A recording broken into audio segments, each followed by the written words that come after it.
बिस्मिल्लाहिर्रहमानिर्रहीम, अस्सलामु अलैकुम। डरे डरे से, सहमे सहमे से हैं, क्योंकि लेसन सुनना इसलिए जो आपको आता है पहले से, जिसमें डरने घबराने की ज़रूरत ही नहीं है। डरे घबराए तो वो कि जिसको ना आता हो, हैं। तो पहले पढ़ लेते हैं फिर। Competent to contract. हमने अपने प्रीवियस लेक्चर में एक वैलिड कॉन्ट्रैक्ट के एसेंशियल्स जब पढ़े थे, तो आपको याद है कि उसमें एक पॉइंट आया था कॉम्पिटेंट टू कॉन्ट्रैक्ट, जिसके बारे में ये भी कहा गया था कि इसकी डिटेल हमने अपने नेक्स्ट लेक्चर में पढ़नी है, जो आज आ गया। ठीक है, तो अपने वादे के मुताबिक देख लें। So today the time has come to discuss the topic in detail. कौन सा? Competent to contract. क्या मतलब बताया था कल आपको कॉम्पिटेंट का? इवन इसका एक वन वर्ड मीनिंग बताया था कॉम्पिटेंट। केपेबल, उर्दू में भी काबिल, अहल। तो कॉन्ट्रैक्ट बनाने के लिए अहल, ये तो हो गया इसका मतलब। अब एक तो बात पक्की है ना कि मतलब हर एरा गैरा एक कॉन्ट्रैक्ट बनाने का अहल नहीं होता। ठीक है, तो कानून ने एक क्राइटेरिया मुकर्रर कर दिया। कानून ने कहा कि कॉन्ट्रैक्ट बनाने का अहल वो शख्स होगा जिसमें कुछ करैक्टरिस्टिक्स पाई जाएंगी, उसी को हम कहेंगे ये कॉम्पिटेंट टू कॉन्ट्रैक्ट है। अब आप पूछेंगे नहीं साहब वो क्या करैक्टरिस्टिक्स हैं, वो क्या एट्रीब्यूट्स हैं, वो क्या खसूसियात हैं कि जो एक बंदे में पाई जाएं तो वो कहलाएगा कि ये कॉम्पिटेंट टू कॉन्ट्रैक्ट है। नहीं पूछेंगे आप, पूछ लें। तो वो करैक्टरिस्टिक्स कौन सी हैं? ये 3 लिखी हुई हैं, ये देखें। ठीक है, एज ऑफ मेजॉरिटी होनी चाहिए, वो बंदा साउंड माइंड होना चाहिए, और उसको किसी कानून ने डिस्क्वालीफाई ना किया हो कॉन्ट्रैक्ट बनाने से। तो जिस पर्सन में ये 3 की 3 सिफात, ये 3 की 3 कैरेक्टरिस्टिक्स इकट्ठी पाई जाएंगी। वैसे बाय द वे कोई बताएगा ये मैंने प्लस का साइन क्यों ऐड किया? अगर इनमें से एक मिसिंग होगी तो कि तीनों के तीनों कैरेक्टरिस्टिक्स का इकट्ठे पाया जाना ज़रूरी है। मतलब ऐसा नहीं है कि या ये, ऐसा नहीं है। कॉम्पिटेंट टू कॉन्ट्रैक्ट वही होगा कि जिस पर्सन में ये तीनों कैरेक्टरिस्टिक्स इकट्ठी मौजूद होंगी। वो उसमें एज ऑफ मेजॉरिटी भी हो, जिसकी डिटेल अभी हम पढ़ने लगे हैं यहाँ पे, और ना सिर्फ ये कि उसमें उसकी एज ऑफ मेजॉरिटी हो, बल्कि वो बंदा साउंड माइंड भी हो, जिसकी डिटेल हम पढ़ने लगे हैं थोड़ी देर के बाद, बल्कि लॉ ने उसे डिस्क्वालीफाई भी ना किया हो कॉन्ट्रैक्ट वगैरह बनाने से। इसकी डिटेल भी आगे आएगी इन 2 टॉपिक्स के बाद। तो स्टार्ट करते हैं अपने इस पहले टॉपिक से। एज ऑफ मेजॉरिटी का मतलब क्या है? हमारे पाकिस्तान में एक कानून है जिसका नाम है द मेजॉरिटी एक्ट 1875। इस कानून के तहत एक शख्स की जो एज ऑफ मेजॉरिटी है वो 18 ईयर्स रखी गई है। 18 ईयर्स, कितने साल? 18। जो ही एक शख्स 18 साल का होता है, कानून के मुताबिक उसको क्या कहा जाता है कि ये हो गया मेजर। ठीक है, क्या कहते हैं उसे? मेजर।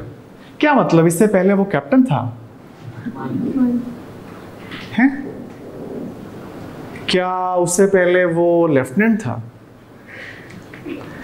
और अब ये मेजर हो चुका है, 18 साल का बन चुका है, और क्या इसके बाद ये कर्नल बनने जा रहा है? मेरे ख्याल इतने तो रैंक्स आपने सुने हुए हैं और इसी तरतीब से हैं। तो क्या जो ही बंदा 18 साल का हो जाता है तो वो मेजर बन जाता है? मतलब इस वक्त आप सबके सब भी मेजर्स हैं। मतलब आप किसी को भी अपना तारुफ करवा सकते हैं कि मैं मसलन कह सकते हैं जनाब मैं मेजर शबीर बात कर रहा हूँ। और ऐसा नहीं है। ये कौन सा मेजर है? इस एक्ट के मुताबिक, जिस एक्ट का नाम क्या है? The majority act. तो इसके मुताबिक जब एक शख्स 18 साल का हो जाता है तो उसको आप क्या टाइटल देते हैं कि ये मेजर है। और जब तक उसकी उम्र 18 साल नहीं थी तो उससे पहले उसका टाइटल क्या था? माइनर। ठीक है, तो हरगिज़ वो पहले कैप्टन नहीं था, बल्कि वो क्या था, माइनर था। ठीक है, मुन्ना या कोई भी और मुनासिब सा नाम आप दे सकते हैं जो आमतौर पर निक नेम्स रखे होते हैं हमने, काका कह लें, ठीक है। खैर, तो जो ही 18 ईयर्स का हो गया, एज ऑफ मेजॉरिटी अटेन की, इसे कहते हैं एज ऑफ मेजॉरिटी, तो उसको टाइटल क्या मिल जाएगा, मेजर हो जाएगा। डन हो गया। अच्छा, एक केस ऐसा भी है कि जिसमें एज ऑफ मेजॉरिटी 18 ईयर्स की बजाय 21 ईयर्स है, यानी कि 18 साल का हो जाने के बावजूद वो मेजर नहीं कहलाएगा, बल्कि जब वो 21 साल का होगा तब वो मेजर कहलाएगा। वो कौन सा केस है? वो केस इस तरह का है कि अगर किसी पर्सन की सुपरविजन के लिए, किसी पर्सन की देखभाल के लिए अदालत ने गार्डियन अपॉइंट कर दिया था। किसने, किसके लिए क्या किया था? अदालत ने, कोर्ट ने गार्डियन अपॉइंट कर दिया था। अब आप कहेंगे साहब ये इतना मुश्किल सा लफ्ज़ आप क्यों बोल रहे हैं, ज़रा आसान कर दें। तो गार्डियन का मतलब है निगहबान, सरपरस्त। तो अगर अदालत ने किसी माइनर पर्सन की देखभाल के लिए, सुपरविजन के लिए गार्डियन मुकर्रर कर दिया था, तो इस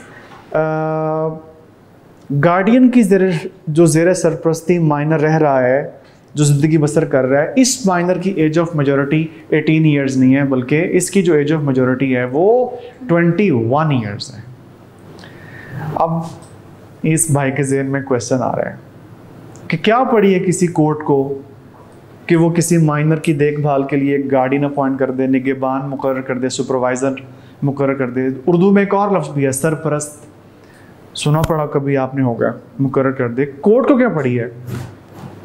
तो उसकी मुख्तलिफ वजूहात में से एक वजह यह भी हो सकती है कि जनाब कोई अगर ऑर्फन है, यतीम, फॉर एग्ज़ाम्पल उसके पेरेंट जो हैं वो किसी एक्सीडेंट में सडन डेथ हो गई, ठीक है, अब उसकी देखभाल करने वाला कोई मुनासिब शख्स चाहिए, तो अदालत किसी मुनासिब शख्स को अगर उसका गार्डियन मुकर्रर कर दे इस किस्म के सिनेरियो में, अब वो उसके रिश्तेदारों में भी हो सकता है, चचा हो सकता है, ताया हो सकता है, मामू हो सकता है, बहरहाल कोर्ट की मर्जी है कि कोर्ट जायज़ा लेके जिस बंदे को मुनासिब समझे वो अपॉइंट कर दे गार्डियन।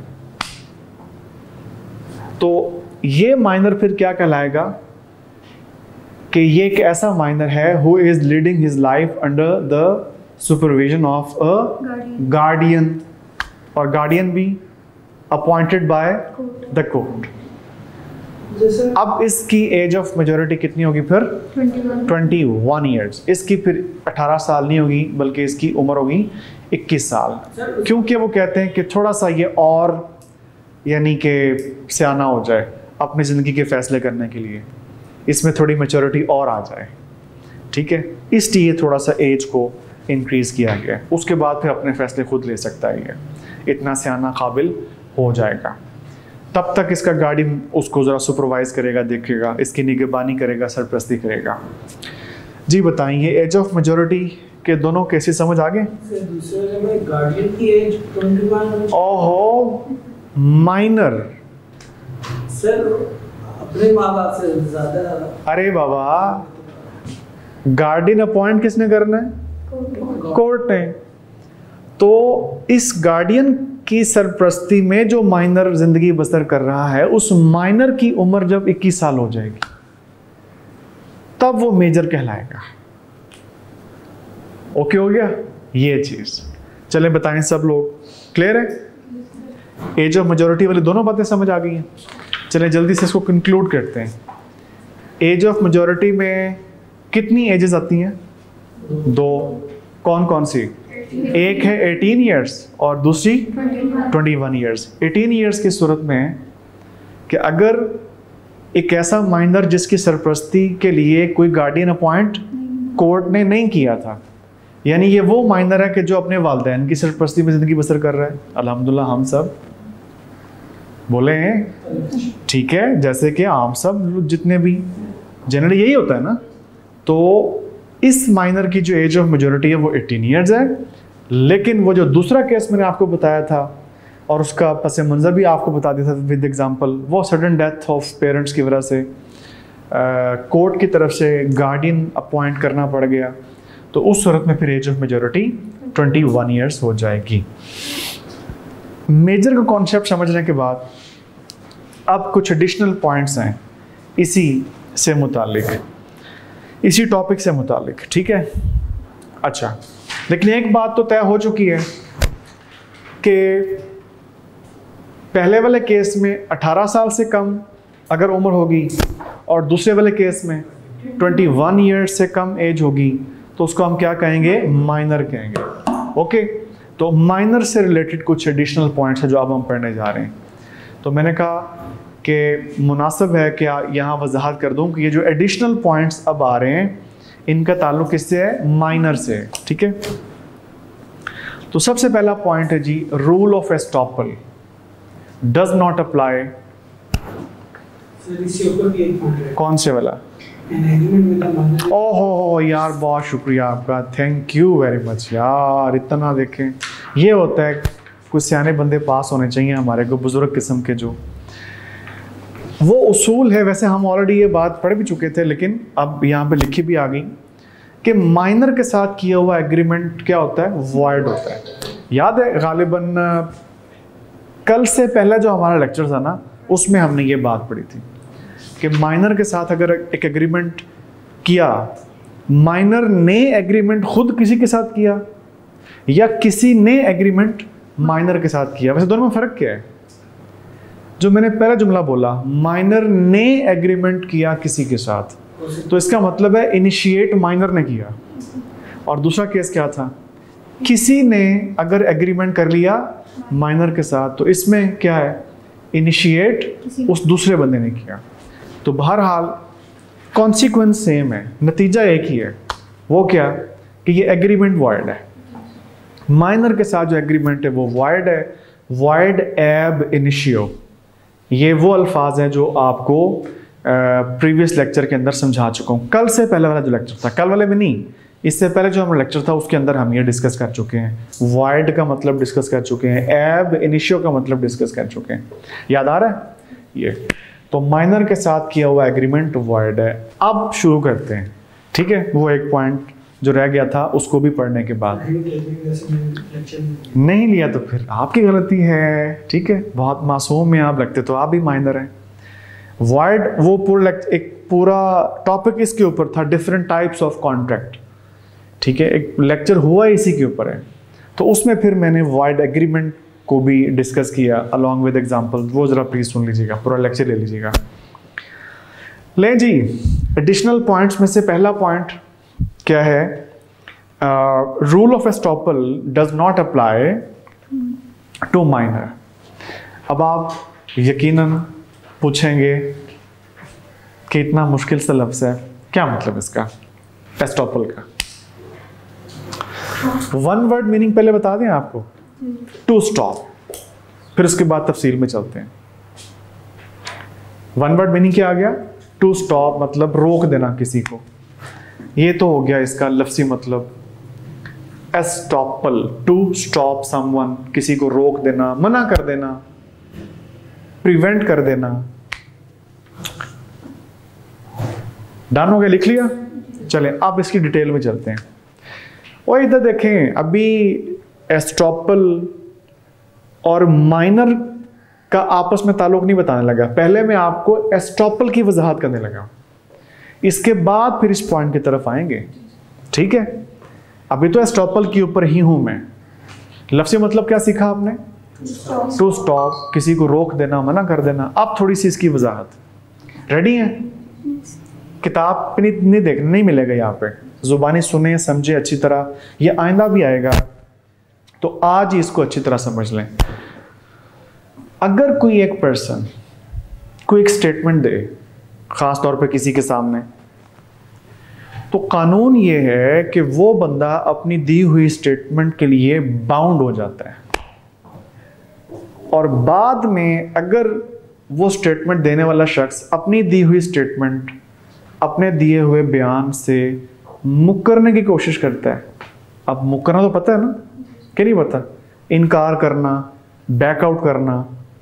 अगर वो बंदा बाद में अपने ही दिए हुए बयान या अपनी ही कही हुई बात या अपनी ही स्टेटमेंट से पीछे हटना चाह रहा है, इनकार करना चाह रहा है, तो कानून उसको स्टॉप करेगा कि no, now you can not deny, बोले अल्फाज, now you can not deny from the statement which you have given earlier.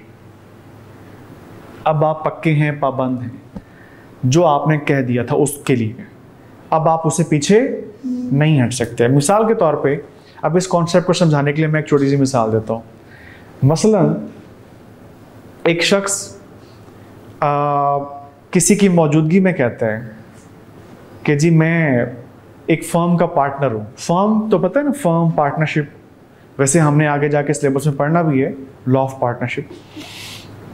एक बंदा कुछ लोगों की मौजूदगी में क्या कहता है कि मैं फलां फर्म में मतलब फर्म का नाम लिया उसने कि मैं इस फर्म में क्या हूँ, पार्टनर हूँ। वहाँ पे कुछ लोग बैठे हुए सुन रहे थे, सीरियस संजीदा महफिल थी, ठीक है, कोई मजाक वाली बात नहीं। तो उसने ये बात कही कि मैं फलां फर्म में पार्टनर हूँ। इनफैक्ट नहीं था,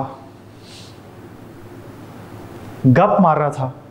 बाज़ औक़ात होते हैं ना लोग छोड़ने वाले, लंबी लंबी छोड़ने वाले, नहीं सुना होगा, मतलब जहाँ बैठते हैं गप्पे मारते हैं, बड़ी बड़ी छोड़ते हैं। तो ये साहब भी कुछ ऐसे ही थे, तो उन्होंने भी कुछ लंबी सी छोड़ दी। इन्होंने कहा जनाब मैं फलां फर्म के अंदर पार्टनर हूँ। और अभी अभी जो एस्टॉपल का तफसीली मतलब आपको बताया वो क्या था कि जब कोई एक शख्स को स्टेटमेंट दे देता है, ख़ास तौर पे दूसरों के सामने, तो वो अपने दिए हुए स्टेटमेंट के लिए क्या होता है, बाउंड होता है, डन हो गया। अच्छा, इसी तरह वो शख्स जिसने कहा था कि मैं फलां फर्म में पार्टनर हूँ, स्टेटमेंट दे दिया इसने, अपने दिए हुए स्टेटमेंट के लिए ये क्या हो जाएगा, पाबंद हो जाएगा। अब अगर कल को ये इस स्टेटमेंट से पीछे हटने की कोशिश करता है, अब कुछ डिटेल में जानबूझ के यहाँ से माइनस कर रहा हूँ क्योंकि बात बहुत लंबी हो जाएगी, क्योंकि हमने लॉ ऑफ पार्टनरशिप में ये बातें पढ़नी है, ये वाली, ठीक है, तो कुछ मैं इसे मुख्तसर कर रहा हूँ। अब ये गप मारने वाला जो साहब है, जिसने क्या गप मारी थी कि मैं फलां फर्म के अंदर पार्टनर हूँ, अब थोड़ा अर्सा के बाद अगर इसके कोई लाइबिलिटी वगैरह का चक्कर था, तो अब ये पीछे हटने की कोशिश कर रहा है और ये कहता नहीं नहीं नहीं नहीं, नहीं मैं तो पार्टनर नहीं हूँ, मैंने तो ऐसे ही कहा था। तो अब फिर कानून भला इसे क्या कहेगा, बच्चे अब आप डिनाई नहीं कर सकते। किस चीज़ से डिनाई नहीं कर सकते, अपनी ही दी हुई स्टेटमेंट से। और वो स्टेटमेंट क्या थी कि मैं फर्म में पार्टनर हूँ। तो लॉ इसे स्टॉप करेगा, लॉ इसे मना करेगा, लॉ इसे रोकेगा कि अब आप पीछे नहीं हट सकते अपनी स्टेटमेंट से, मुकर नहीं सकते, डिनाई नहीं कर सकते। So this is known to be, this is called rule of estoppel. पहले तो ये बता दें, क्या ये रूल ऑफ एस्टॉपल समझ आ गया? अच्छा, जब रूल ऑफ एस्टॉपल समझ आ गया, जिसका खुलासा क्या है, चलें मतलब भी बता दिया, तफसीली मतलब भी बता दिया, एग्जाम्पल भी दे दी, लेकिन मेरी तसल्ली के लिए एक दफ़ा सारी बात का खुलासा क्या है रूल ऑफ एस्टॉपल का, कि जब कोई एक बंदा को स्टेटमेंट देता है तो वो अपने स्टेटमेंट के लिए बाउंड हो जाता है और बाद में उस स्टेटमेंट से मुकर नहीं सकता। डन हो गया। अब इसको यहाँ अप्लाई करें, क्या लिखा हुआ है, कहता है कि the rule of estoppel does not apply to a minor. मतलब क्यों परेशान हो रहे हैं, मैं हूं ना। मतलब क्या कि अगर एक माइनर ने किसी के सामने, किसी दूसरे बंदे के सामने ये कहा कि मैं मेजर हूं, झूठ बोला,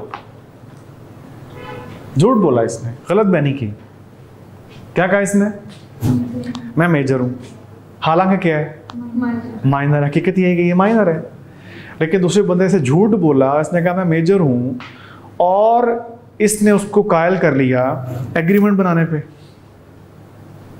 और दूसरा बंदा इसकी बातों में आ गया इतना। चल आजकल के माइनर्स, खुदा अल्लाह माफ करे, ठीक है, ऐसे पक्के मुंह से बातें करते हैं, तो इसने कायल कर लिया उसको, ऐसे पक्के मुंह से जनाब इसने उसको कायल किया, शीशे में उतारा, मैं मेजर हूँ। अच्छा, वो भी शरीफ बंदा बातों में आ गया, उसने कहा ठीक है, एग्रीमेंट कर लिया।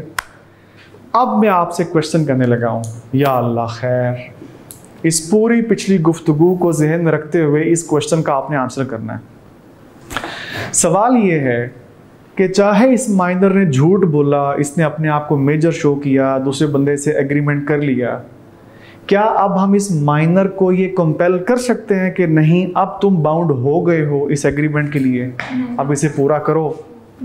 बोलो नहीं। ठीक है, क्योंकि पहला जुमला ही क्या पढ़ा आपने, rule of estoppel does not apply to a minor. Minor को यह नहीं कहा जाएगा कि तुम अपनी कही हुई बात पे कायम रहो, मतलब तुमने कहा था मैं मेजर हूं तो हम तुम्हें मेजर तस्वुर करेंगे और तुम्हारा बनाया हुआ एग्रीमेंट वैलिड होगा। नो, नॉट एट ऑल, क्योंकि रूल ऑफ एस्टॉपल माइनर पे अप्लाई नहीं होता। तो हमने इसकी असल को देखना है कि ये मेजर है ही नहीं, झूठ ही बोला है ना, कोई नहीं। असल में क्या है ये, इन रियलिटी ये क्या है, इन रियलिटी माइनर है ना, और माइनर का किया हुआ एग्रीमेंट क्या होता है, वाइड होता, भी आपने पीछे पढ़ लिया। क्लियर हो गया जी? तो ये एडिशनल पॉइंट्स में से पहला पॉइंट है आपका कि rule of estoppel does not apply to a minor. पहले मुझे जरा बता दें, कंफर्म करें, इज इट ओके? पहला पॉइंट बताएं, डन हो गया। चल आपकी बात पे यकीन कर लेते ठीक है, वरना मुझे पता आपने शर्माना तो है ही नहीं क्वेश्चन करने से, ठीक है, क्योंकि आपको पहले दिन से समझाया हुआ है, लर्न करने में कोई नहीं हिचकिचाहट करनी, ठीक है। सेकंड पॉइंट जी, it is necessary that the minor must be competent to contract. अच्छा, अब इस स्टेटमेंट पे थोड़ा सा मेरा जो है वो एतराज है। ये जो लिखा हुआ है माइनर मस्ट बी कॉम्पिटेंट, तो होता ही है। हाँ आप भी गैस करें, वैसे इन्होंने तो गैस कर लिया है। मतलब जो मैं कह रहा हूँ कि थोड़ा सा मुझे ना ये लफ्ज़ जो है अप्रोप्रिएट नहीं लग रहा। जो यहाँ पे लिखा हुआ है माइनर मस्ट बी कॉम्पिटेंट नहीं गैस कर रहे, अरे बाबा यहाँ पे होना चाहिए था पर्सन मस्ट बी कॉम्पिटेंट, और माइनर कॉम्पिटेंट कैसे हो सकता है ये? So let's be logical. तो पर्सन मस्ट बी कॉम्पिटेंट, ये तरतीब जो है अल्फाज की फिर भी समझ में आती है कि जो एक पर्सन है उसे अहल होना चाहिए कॉन्ट्रैक्ट बनाने के लिए, यानी उसमें ये तीन सिफात होनी चाहिए, जिनमें से पहली कौन सी है कि वो मेजर हो, और बाकी अभी हमने पढ़नी है। तो पर्सन मस्ट बी कॉम्पिटेंट, ठीक है। हाँ, इसकी माइनर की बजाय क्या होना चाहिए, पर्सन मस्ट बी कॉम्पिटेंट, ठीक है। खैर, at the time of entering in the contract, यानी कॉन्ट्रैक्ट बनाते वक्त, बोले जुमला रिपीट करें, कॉन्ट्रैक्ट बनाते वक्त कॉन्ट्रैक्ट बनाने वाला जो पर्सन है, बल्कि दोनों पर्सन्स, वो क्या होने चाहिए, कॉम्पिटेंट होने चाहिए। और कॉम्पिटेंट में जो तीन रिक्वायरमेंट्स हैं उनमें पहली क्या है, मेजर हो, ठीक है। अच्छा, therefore an agreement with the minor can not be ratified, इसको अंडरलाइन करें इस लफ्ज को। पहले पॉइंट के अंदर जो लफ्ज था वो था एस्टॉपल, जो आपने हाईलाइट कर लेना है अगर नहीं किया तो। दूसरे पॉइंट में ये लफ्ज है, कौन सा, रैटिफाइड। आप बता दो इसका मतलब, रेडी हैं? रैटिफाई का मतलब होता है, पहले लफ्जी मतलब सुन लें, लिटरल मीनिंग सुन लें, लफ्जी मतलब, उसके बाद फिर इसकी तफसील बताता हूं आपको। रैटिफिकेशन का लफ्जी मतलब होता है सब्सीक्वेंट अप्रूवल ऑफ समथिंग। नहीं समझ आया? अभी तो मैंने इसकी तफसील में जाना है। Ratification means subsequent approval. अब इसकी तफसील में चलते हैं। रैटिफिकेशन, अभी सिर्फ रैटिफिकेशन के ऊपर बात होगी, ठीक है, और बाद में फिर लिंक जोड़ेंगे इसका माइनर के साथ। जी स्टार्ट करें। रैटिफिकेशन का लफ्ज़ी मतलब क्या आ गया, सब्सीक्वेंट अप्रूवल, ठीक है, ऑफ एन एक्ट। मतलब ये होता है कि एक बंदे ने कोई काम किया है बगैर किसी की इजाज़त के, बगैर किसी के अप्रूवल के। हालांकि वो काम ऐसा था कि उसके लिए अप्रूवल रिक्वायर्ड थी, लेकिन उस बंदे ने वो काम कर लिया, क्या सोचते हुए कि अभी मैं काम कर लेता हूं, बाद में इस काम की अप्रूवल ले लूंगा उससे कि जिससे अप्रूवल लेनी थी। अब बाद में उस बंदे को जब बताया कि जी आपकी इजाज़त के बगैर वैसे मैंने काम कर लिया था, तो आप काइंडली इसको अब अप्रूव कर दें। अब उस बंदे के पास दो ऑप्शंस हैं, या तो वो रिजेक्शन कर सकता है, क्या कह के कि भाई चूंकि तूने मुझसे पूछे बगैर काम किया लिहाजा मैं तेरे इस काम की अप्रूवल नहीं दूंगा। बात ठीक भी है। तो एक तो हो गया रिजेक्शन। दूसरी पॉसिबिलिटी क्या होगी कि वो इजाज़त दे दे, एक्सेप्टेंस कर दे कि ठीक है यार, डन, इट्स ओके, जो तूने काम किया मैं इसकी क्या करता हूँ, इजाज़त देता हूँ, अप्रूवल देता हूँ। ये जो बाद में अप्रूवल दी गई इसे कहते हैं सब्सीक्वेंट अप्रूवल या सब्सीक्वेंट एक्सेप्टेंस। और एक वर्ड जो इसके लिए बना हुआ वो क्या है, रेटिफिकेशन, रेटिफाई कर देना। और कुछ समझ आई रेटिफिकेशन की? तो रेटिफिकेशन का मफहूम ये है बाद में किसी काम की अप्रूवल। अच्छा, अब आ जाए माइनर की तरफ कि माइनर वाले पॉइंट में इस लफ्ज़ का क्या तुक बनता है। इधर देखें, एक पर्सन माइनर है और उसने एग्रीमेंट कर लिया किसी के साथ। बस इतना बता दें, क्या ये एग्रीमेंट वैलिड कॉन्ट्रैक्ट होगा या वॉइड होगा? पक्की बात करनी है। क्या ये वॉइड है? एग्रीमेंट वॉइड है। और माइनर भाई साहब को बताया हुआ है, काके बात सुन, ये तेरा बना हुआ एग्रीमेंट क्या है, वॉइड है। कहता अच्छा, मुझे तो नहीं पता था। तो हम आगे से कहते हैं चले अब तो तुम्हें बता दिया ना, ये तेरा बना हुआ एग्रीमेंट क्या है, वॉइड है। अब आगे से वो क्या कह रहा है काका? कहता है कोई मसला नहीं, ये 2 दिन के बाद मेरी एज ऑफ मेजोरिटी आ रही है, मैंने मेजर हो जाना है। और वाकई ही उसकी एज ऑफ मेजोरिटी आ रही है, 2 दिन के बाद उसने मेजर हो जाना था, मतलब 18 साल का हो जाना था। या वो दूसरे केस में 21 साल का वो होने वाला था, वाकई ऐसा था। अच्छा, 2 दिन के बाद जब वो मेजर हो गया तो अब वो क्या वाला कह रहा, कहता है ले इतनी सी बात थी मैं मेजर हो गया हूं, अब मैं अपने उसी बनाए हुए एग्रीमेंट को रेटिफाई कर रहा हूं। क्या मतलब? वो जो मेरा एग्रीमेंट था मैं उसी की ही अप्रूवल खुद दे रहा हूं। ठीक है, उस वक्त मेरी जो थी वो एज ऑफ मेजॉरिटी नहीं थी और उस वक्त वो बना हुआ एग्रीमेंट क्या था, वॉइड था। तो कोई बात नहीं, मैं अब उसको खुद अप्रूव कर रहा हूँ, चूंकि अब मैं कॉम्पिटेंट हो गया हूँ, अब मैं मेजर हो गया हूँ, अब मैं उसकी अप्रूवल दे रहा हूँ। एक लॉजिकल सा क्वेश्चन करूँ आपसे, फिर मैंने तो बता ही देना है आपको। आप क्या समझते हैं कि क्या ये रेटिफिकेशन दुरुस्त तस्वुर की जाएगी? ये चीज, ये रेटिफिकेशन वैलिड नहीं है। क्यों नहीं है? रेटिफिकेशन हमेशा उस काम की हो सकती है कि जो वैलिड हुआ हो पहले। कोई लॉफुल, कोई वैलिड काम अगर हुआ हो ना पहले, जो बगैर परमिशन के किया हो, उसकी रेटिफिकेशन आप कर सकते हैं, वो रेटिफिकेशन ठीक होगी। यहां पे क्या हुआ है? यहां पे क्या हुआ है? उस माइनर ने जब एग्रीमेंट किया था तब वो एज ऑफ माइनॉरिटी में था, कॉम्पिटेंट नहीं था, और बना हुआ एग्रीमेंट क्या था, वॉइड था। तब बना हुआ एग्रीमेंट क्या था, वॉइड था। अब अगर 2 दिन के बाद वो मेजर हो भी चुका है तो उसकी तरफ से रेटिफिकेशन अगर की भी जाए तो वो रेटिफिकेशन मतलब वो अप्रूवल दुरुस्त तस्वुर नहीं की जाएगी। रीजन बताएंगे कोई? क्योंकि वॉइड काम की रेटिफिकेशन नहीं हुआ करती। हमेशा कौन से काम की रेटिफिकेशन की जा सकती है? वैलिड और लॉफुल काम की रेटिफिकेशन आप कर सकते हैं। अच्छा, मुझे एक बात बताएं, अगर ये बजिद हो, नहीं मुझे नहीं पता, मैंने तो वो एग्रीमेंट अब करना ही करना है, तो इसमें कौन सी मुश्किल बात है यार? अब तुम कॉम्पिटेंट हो गए हो ना, बोलो, मेजर हो गए हो ना, और तुम ये चाहते हो कि मैंने वो वाला एग्रीमेंट करना है, उसको आगे लेके चलना है, कॉन्ट्रैक्ट बनाना है, तो यार क्या मसला है? ऑफर एक्सेप्टेंस दोबारा कर लो। अब यहां से आप याद करें, हमने अपने इब्तिदाई लेक्चर्स में क्या पढ़ा था? जब भी 2 बंदों के बीच में कॉन्ट्रैक्ट बनाया जाना हो तो उसका आगाज कहां से होता है? एक पार्टी ऑफर करती है, दूसरी पार्टी क्या करती है? एक्सेप्टेंस करती है। बात खत्म यार।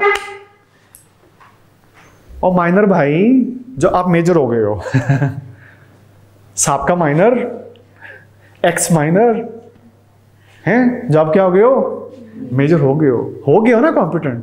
तो यार ऐसा करो, इसको दोबारा बना लो, चंद सेकंड लगेंगे, चंद सेकंड, मिनट्स भी नहीं। क्या करना है, ऑफर एक्सेप्टेंस ही करनी है ना, रिन्यू करनी है, कर लो। तुम ऑफर कर लो, वो एक्सेप्टेंस कर दे, या वो ऑफर कर दे, तुम एक्सेप्टेंस कर लो, क्योंकि अब तो आप कॉम्पिटेंट हो चुके हैं। बस इतनी सी बात है।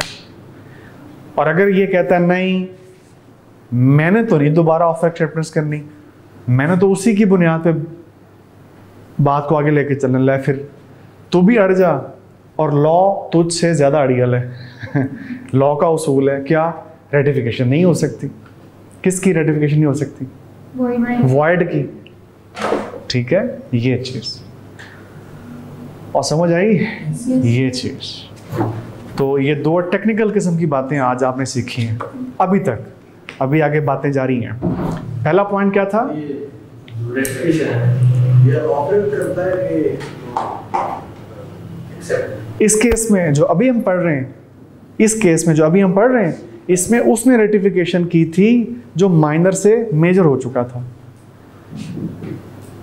अब माइनर से जब वो मेजर हुआ तो उसने क्या कहा, वो तो ऑफर हुआ। हाँ नहीं, वो ऑफर भी हो सकता है, ऑफरी भी हो सकता है, it does not matter, party जो मर्जी हो सकती है।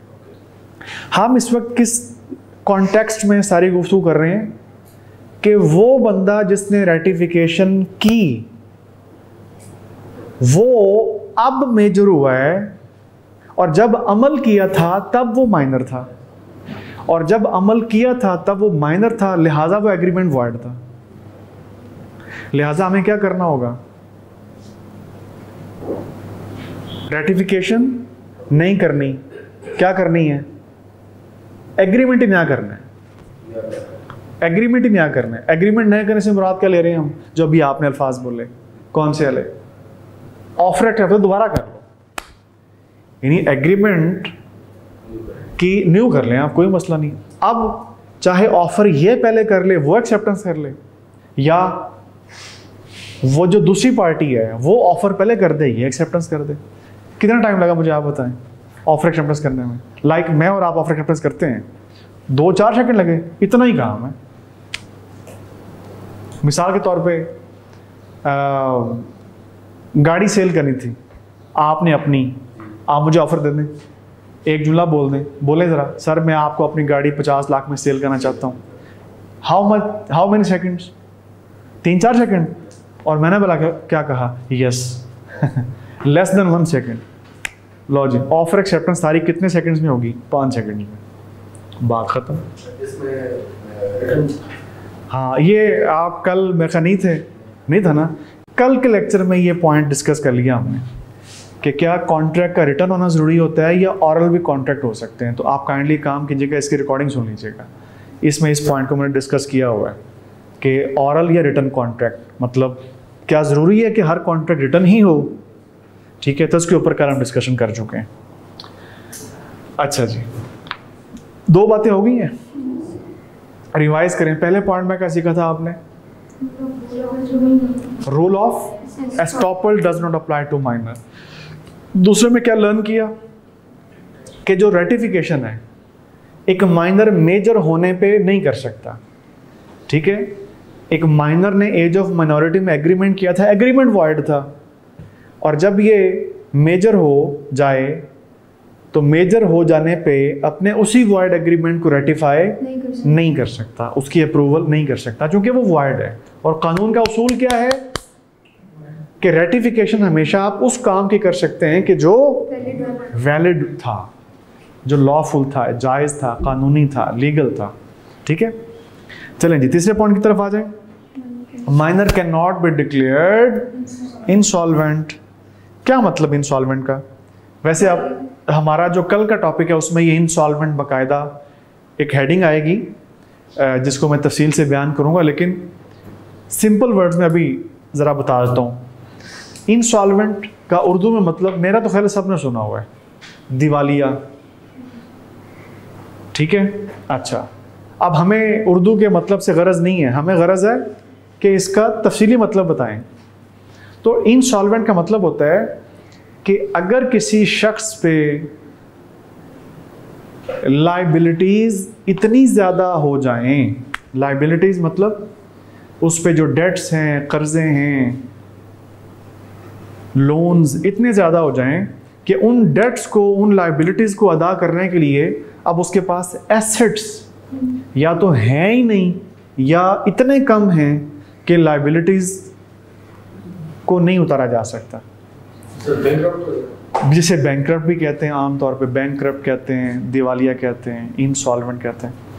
तो ऐसा बंदा कौन सा भला, अब सारी बात दोहराएं, जिसके ऊपर लाइबिलिटीज इस कदर ज़्यादा हो चुकी हैं कि उन लाइबिलिटीज़ को अदा करने के लिए उसके पास एसेट्स या हैं ही नहीं या कम हैं। ठीक है, तो ऐसा बंदा फिर क्या करे, कोर्ट में चला जाए और जाके सबूत दे कोर्ट को कि ये देखें जी मेरे पास एसेट्स नहीं हैं और इतनी ज़्यादा मेरे पर लाइबिलिटीज़ हैं। अगर कोर्ट मुतमईन हो जाए तो कोर्ट फिर खुद उसे डिक्लेयर करेगी इंसॉल्वेंट। अब यहां से एक आपको और नुक्ता, कोई बंदा अपने आप को खुद इंसॉल्वेंट डिक्लेयर नहीं कर सकता। समझ आई? क्या समझ आई? एक बंदे के ऊपर बहुत कर्जे थे और वाकई ही कर्जों के, वो क्या कहते हैं उर्दू में, कर्जों के बोझ तले दब गया है। अब इन कर्जों को अदा करने के लिए एसेट्स ही नहीं है, मतलब घर भी किराए का है, गाड़ी तो है ही नहीं, फुकरा है ठीक है, कुछ भी नहीं है, तो कैसे कर्जे अदा करे इतनी अमाउंट। अब ऐसा नहीं है कि जनाब कर्जदारों, जिन्होंने कर्ज ख्वाहों से बचने के लिए, क्रेडिटर्स जिसे कहते हैं अंग्रेजी में, क्रेडिटर से बचने के लिए ये अंदर दरवाज़ा बंद करके बैठा हुआ घर में, ठीक है, और बाहर को क्रेडिटर आया पैसे वापस लेने के लिए, हैं, बेल दी तो इसने जाए अंदर से भेजा बच्चे को, माइनर को, बबलू को, काके को, ओए जाके अंकल से कहो बाबा इंसॉल्वेंट हो गए या बगैर दरवाज़ा खोले हुए अंदर से कह रहा, ओ भाई मैं इंसॉल्वेंट हो गया, तू जा so nobody can declare insolvent himself. क्या करना होता है आपको भी बताया, आप कोर्ट जाएं, कोर्ट में आप सबूत दें, प्रूफ्स दें, एविडेंस दें, सब कुछ आप कोर्ट को शो करें। क्या मतलब, एसेट्स की तफसील, लाइबिलिटीज। अगर कोर्ट मुतमईन हो जाए, कोर्ट डिक्लेयर करेगी इंसॉल्वेंसी, ये ऑफिशियली आप इंसॉल्वेंट डिक्लेयर हो जाएंगे। आप कोई नहीं तंग कर सकता आपको, आप खुले फिरें, आप बाहर, आपको कोई ज़रूरत नहीं है घर में दुबक के रहने की, बैठे बाहर जाएं आप। और समझ आ गई भाई? तो वो कल आने वाले लेक्चर में तफसील जो देनी थी थोड़ी सी मैंने भी दे दी आपको, ठीक है, बाकी कुछ चीज़ रह गई तो फिर कल जब टॉपिक आएगा इंसॉल्वेंट का उसमें बताऊंगा। इंसॉल्वेंट का मतलब है क्या पता? yes. एक तो ये आपने सीखा इंसॉल्वेंट बंदा होता कब है, और दूसरा सीखा कि कोई बंदा अपने आप को इंसॉल्वेंट खुद नहीं कह सकता, डिक्लेयर कर सकता, बल्कि इंसॉल्वेंसी अदालत से डिक्लेयर करवानी पड़ती है। ठीक हो गया? अब ये इंसॉल्वेंसी और कॉन्सेप्ट समझने के बाद आप सेंटेंस पढ़ें। A minor can not be declared insolvent, लिखा हुआ है, मतलब इसकी तफसील में चलें अब, ताकि जरा बात मुकम्मल समझ आ जाए ना कि माइनर इंसॉल्वेंट डिक्लेयर क्यों नहीं हो सकता। सिर्फ इतना बता दें, क्या माइनर कॉन्ट्रैक्ट करने का अहल होता है? बताएं, नहीं होता। अगर कॉन्ट्रैक्ट करने का अहल नहीं होता तो इसका मतलब फिर क्या हुआ, माइनर के ऊपर कोई लाइबिलिटीज भी नहीं आ सकती कानूनी तौर पे, चूंकि जितनी भी लाइबिलिटीज होती हैं, मसलन एक बंदे ने कर्ज लिया तो कर्ज बगैर किसी कॉन्ट्रैक्ट के हो जाता है। बता दें, डेटर और क्रेडिटर के बीच में अगर कोई लोन ट्रांजैक्शन होनी हो तो क्या वो लोन ट्रांजैक्शन बगैर किसी कॉन्ट्रैक्ट के हो जाएगी, या डेटर और क्रेडिटर के बीच में कोई ना कोई कॉन्ट्रैक्ट लिखत पढ़त होगी कि इतने पैसे आज तो मैं दे रहा हूं, इतने पैसे फुला दिन तुमसे वापस लूंगा, या तुम मुझे फुला दिन वापस करोगे, कोई ना कोई तो कॉन्ट्रैक्ट वादा होगा ना। तो क्या मैं ये कह सकता हूं कि जो लाइबिलिटीज हैं ये कॉन्ट्रैक्ट्स के नतीजे में आती हैं? मुश्किल होगी बात। बंदे पे एक लाइबिलिटी कॉन्ट्रैक्ट के रिजल्ट में ही आती है। एक डेटर ने कर्ज लिया, किससे? क्रेडिटर से। तो मैंने ये अभी आपको एक बात बताई कि क्या ये जो डेट है ये बगैर किसी कॉन्ट्रैक्ट के लिया और दिया जाएगा? क्या करना पड़ेगा? किस किस के बीच में? यही तो कह रहा हूं। डेट क्या है? लायबिलिटी है। ए अकाउंटिंग वालों, डेट क्या है? लायबिलिटी है। डेट लेने के लिए क्रेडिटर के साथ कोई कॉन्ट्रैक्ट करना पड़ेगा। तो इसका मतलब क्या हम कह सकते हैं कि जो लायबिलिटी है वो किसी न किसी कॉन्ट्रैक्ट के नतीजे में आती है? कॉन्ट्रैक्ट हुआ होगा किस किस के बीच में? Between debtor and creditor. Contract हुआ होगा तो कर्ज मिला होगा, कर्ज मिला होगा तो लायबिलिटी आएगी। अभी समझ नहीं आ रही? या अल्लाह शुक्र। तो इसका मतलब हम ये कह सकते हैं कि जो लायबिलिटी है वो कॉन्ट्रैक्ट के नतीजे में। ठीक हो गया? अच्छा, अब ये पॉइंट आप क्या पढ़ रहे हो? आप पढ़ रहे हो माइनर इंसॉल्वेंट डिक्लेयर नहीं हो सकता। इसको जरा लिंक करें, टुकड़े बढ़ाएं छोटे छोटे। कैसे? जब माइनर है ही इनकॉम्पिटेंट तो उसके ऊपर लायबिलिटी कानूनी तौर पर नहीं आ सकती। क्यों नहीं आ सकती? लायबिलिटी कैसे आती होती है? कॉन्ट्रैक्ट के नतीजे में। और माइनर क्या है? कॉन्ट्रैक्ट कर नहीं सकता चूंकि इनकॉम्पिटेंट है, लिहाजा फिर इसको हम इंसॉल्वेंट डिक्लेयर नहीं कर सकते। और बताएं ये इसकी तफसील है। ठीक हो गया? और आखिरी पॉइंट माइनर से मुतालिक, if a minor enters into an agreement jointly with a major person. आखिरी पॉइंट जी कहता है कि अगर एक माइनर ने अपने साथ किसी मेजर को मिला लिया, क्या मतलब? माइनर सियाना था, कुछ ज्यादा ही सियाना था। अब उसे ये पता था कि मैं खुद तो इनकॉम्पिटेंट हूं, खुद तो कॉन्ट्रैक्ट नहीं बना सकता, लिहाजा मैं ऐसा करता हूं किसी को साथ मिला लेता हूं। मतलब किसको? किसी मेजर को। हैं? बड़ा ये गेम खेल रहा है, बड़ा उस्ताद है। किसी को साथ मिला लिया और अपने साथ मिला के ये किसी से कॉन्ट्रैक्ट कर रहा है। मिसाल के तौर पे माइनर ने मिलाया किसी मेजर को अपने साथ, वो भी शरीफ बंदा था बेचारा, मिल गया। हालांकि उसको भी ये चाहिए था कि इसको अपने साथ ना मिलाए। नुकसान क्या होगा बताता हूं अभी मैं आपको। माइनर ने मेजर को साथ मिलाया और किसी थर्ड पर्सन से क्या कर लिया? कॉन्ट्रैक्ट। मिसाल के तौर पे 5 लाख रुपया कर्ज ले लिया। किसने? माइनर प्लस मेजर ने मिल के। ठीक है? किससे कर्ज ले लिया? किसी क्रेडिटर से, किसी थर्ड पर्सन से। कॉन्ट्रैक्ट तो बन गया। अब सवाल ये पैदा होता है, इस कॉन्ट्रैक्ट की परफॉर्मेंस की लायबिलिटी क्या माइनर और मेजर दोनों पे होगी या सिर्फ मेजर पे होगी? यार वैसे दिमाग आपका काम करने लग गया अल्हम्दुलिल्लाह। किस पे होगी लायबिलिटी? सिर्फ मेजर पे। ये है आपका चौथा पॉइंट कि अगर माइनर ने मेजर को साथ मिला के कोई कॉन्ट्रैक्ट किया है ना थर्ड पार्टी के साथ, थर्ड पर्सन के साथ, तो इस कॉन्ट्रैक्ट की परफॉर्मेंस की जिम्मेदारी माइनर पे आयद नहीं की जा सकती, वो मेजर लायबल होगा। और अब आप अगर ये कहें सर उसका क्या कसूर है? कसूर है ही उसका। कौन सा भला? कि तुमने क्यों मिलाया उस माइनर को साथ। ठीक हो गया? तो ये जो 5 लाख रुपए का कर्ज लिया गया था, इस कर्ज की वापसी की जिम्मेदारी किस पे होगी?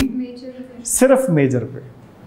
और वो जो क्रेडिटर है वो अपने पैसों की वापसी के लिए सिर्फ एक को कंपेल कर सकता है, मजबूर कर सकता है, मतलब मेजर पर्सन को। और इस बेचारे की बदकिस्मती चेक करें जरा, ओए होए, बाद में इसको वो 5 लाख देने पड़ेंगे। ठीक है? और बाद में वो रिकवर करवाने के लिए ये जो साथ वाला माइनर है इसको भी कंपेल नहीं कर सकता। वजह माइनर माइनर होने की मौज बड़ी है वैसे। ठीक है? कि कोई कानूनी कार्रवाई नहीं हो सकती, कोई मुकदमा दायर नहीं हो सकता माइनर के खिलाफ इस केस के अंदर जो हम पढ़ रहे हैं, जो सिचुएशन हम पढ़ रहे हैं। तो फायदे हैं माइनर होने के, हैं? बट अगर आप चाहेंगे भी तो अब आप दोबारा नहीं हो सकते। मतलब हो सकता है कि आप में से कोई सोच रहा हो यार काश दोबारा माइनर हो जाए। ठीक है? तो नहीं हो सकते। खैर, ये है जी आपका चौथा पॉइंट कि जल्दी से रिपीट कर दें। आखिरी पॉइंट कौन सा था? फोर्थ वाला कि माइनर प्लस मेजर अगर मिल के कॉन्ट्रैक्ट करते हैं किसी थर्ड पार्टी के साथ, तो इस कॉन्ट्रैक्ट की परफॉर्मेंस की जिम्मेदारी सिर्फ किस पे है? सिर्फ मेजर पर्सन पे है, ठीक है। और माइनर को कंपेल नहीं किया जा सकता for the performance of this contract. This is the last point.